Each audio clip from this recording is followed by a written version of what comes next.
দিদি এরকম করিস না দিদি। তুই ছাড় বলছি। না দিদি এরকম করতে নেই, ছেড়ে দে এটা। জীবনে যদি ছোট ছোট সবগুলো পূরণই না করতে পারি তাহলে জীবনে খেলা লাভ কি?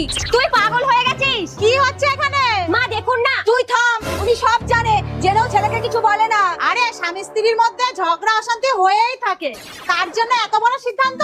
একটা কথা মনে রাখবা, তোমার জীবনের সাথে আরো জীবন জড়িয়ে আছে, তাই এইসব করার আগে তাদের কথা আগে ভাববা। আর হ্যাঁ, একটু পরেও চলে আসবে, আর যেন ঝগড়া না হয়।